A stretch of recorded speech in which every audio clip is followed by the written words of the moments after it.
Thank you very much to our dear MCs. They're both looking good today. Important na yan sa inyo formal na Filipino attire, no? To all our participants in this year's Boys and Girls celebration of our annual Boys and Girls Week, to our head office, which is tasked with providing for all the needs of our students, our departments, our CPDO, our City Planning and Development Office, members and staff, represented here by Ms. Ivy and everybody, no? Tasked with doing what is always best for our young children, learn experience in a lifetime for about a week every year.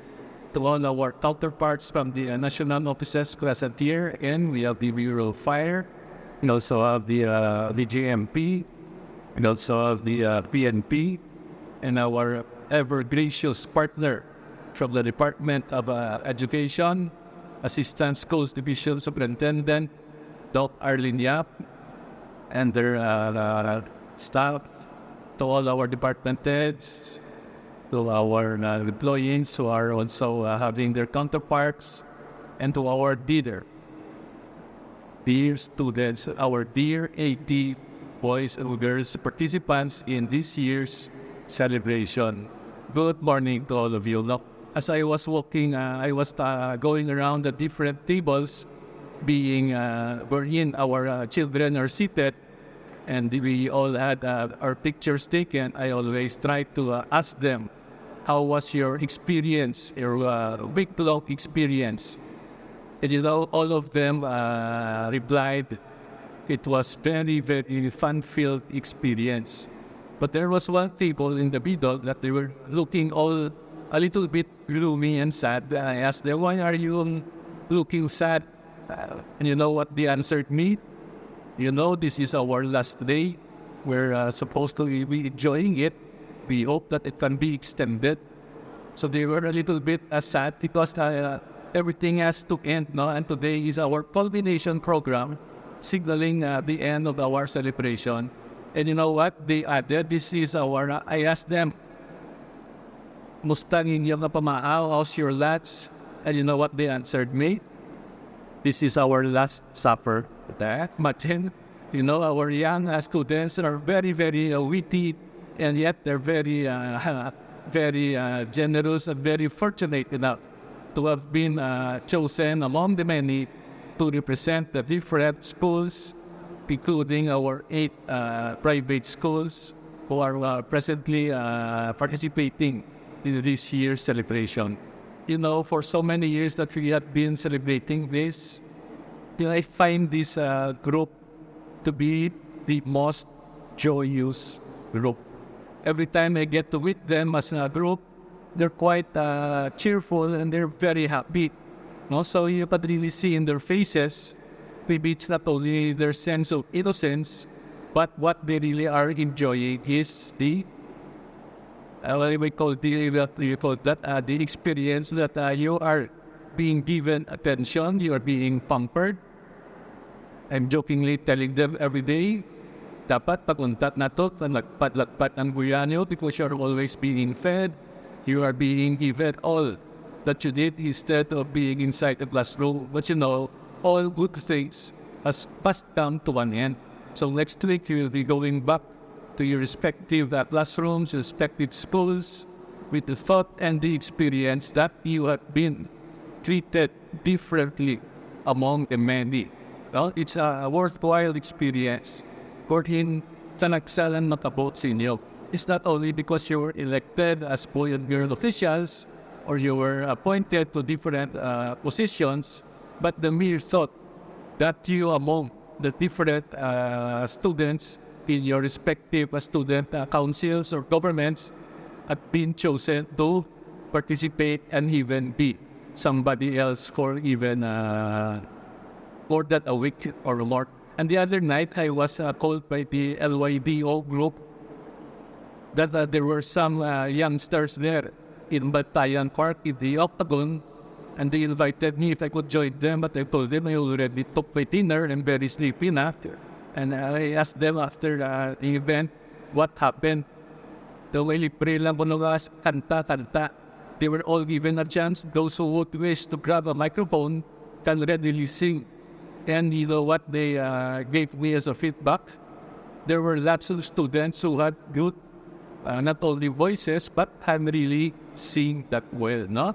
So at a very early age, you are being not only given the chance, but consider this an opportunity.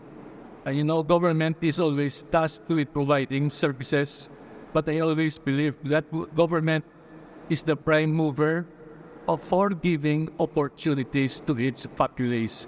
Be they children, be they belonging to different sectors, it's always the opportunity. So when there's an opportunity, always try to grab that opportunity.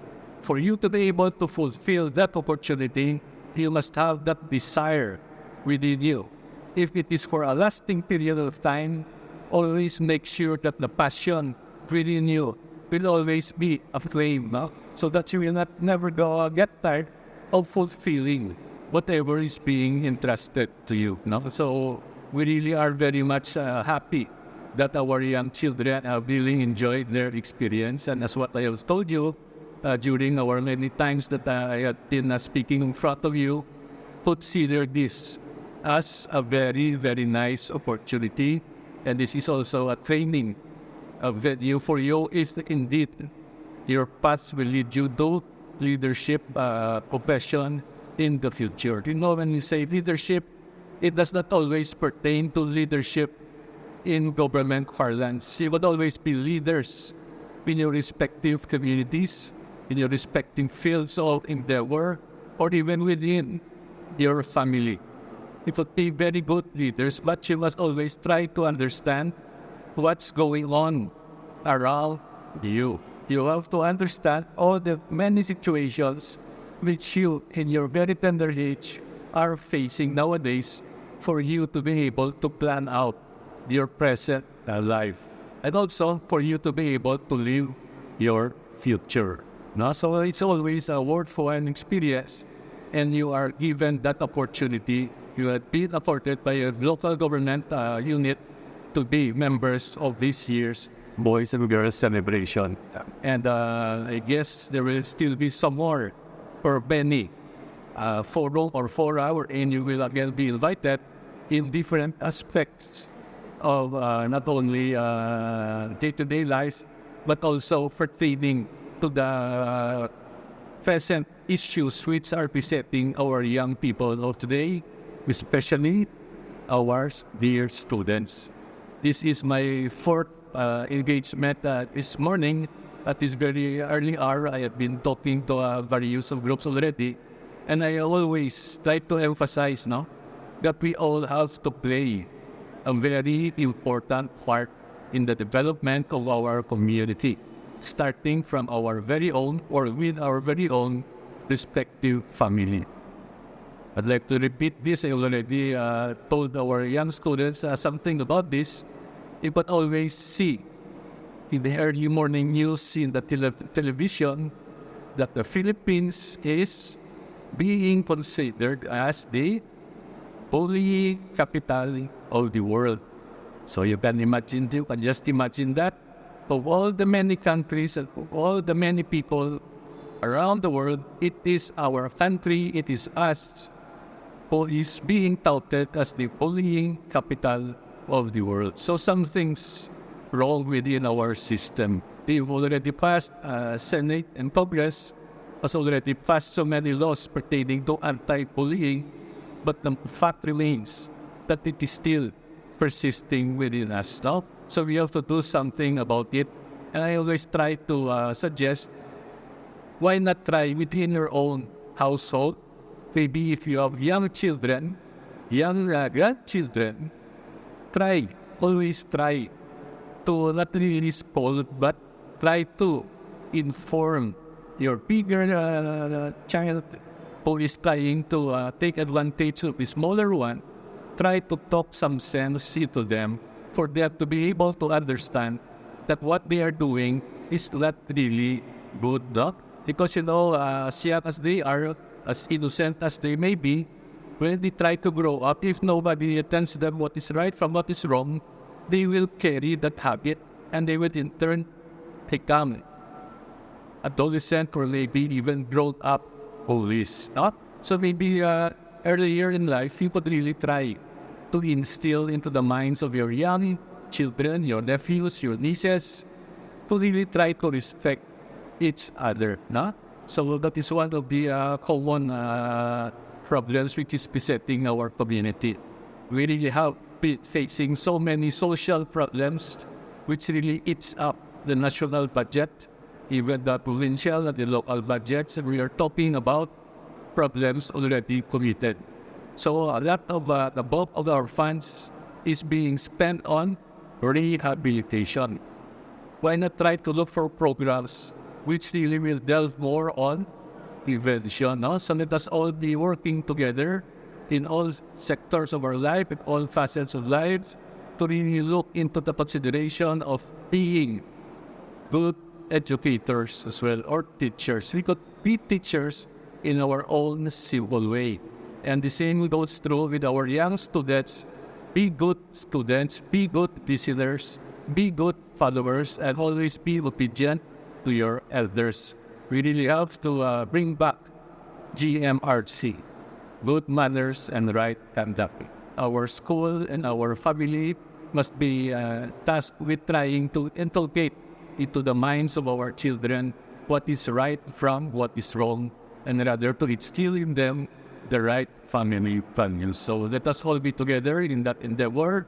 But in the meantime, we'd like to congratulate our young children for having participated in this very noble endeavor, which your local government has really tried to secure funds for you, and this is being funded by your local council for the protection of children. So we'd like to thank our city mayor, the Honorable Nico Yulo, for approving the funds intended for this annual event. And let this be again another start for some more understanding of what will be in store, not only for our city, for our parents, for our children, and for your future as well. Thank you very much. I hope your experience will prove to be very worthwhile and will serve you as you face your many paths leading to your future. You will already have been given an experience which might guide you as you face it in the future. Thank you very much. On behalf of your city officials, let us all be one, and we are always go Bago. Thank you very much. Thank you so much, Vice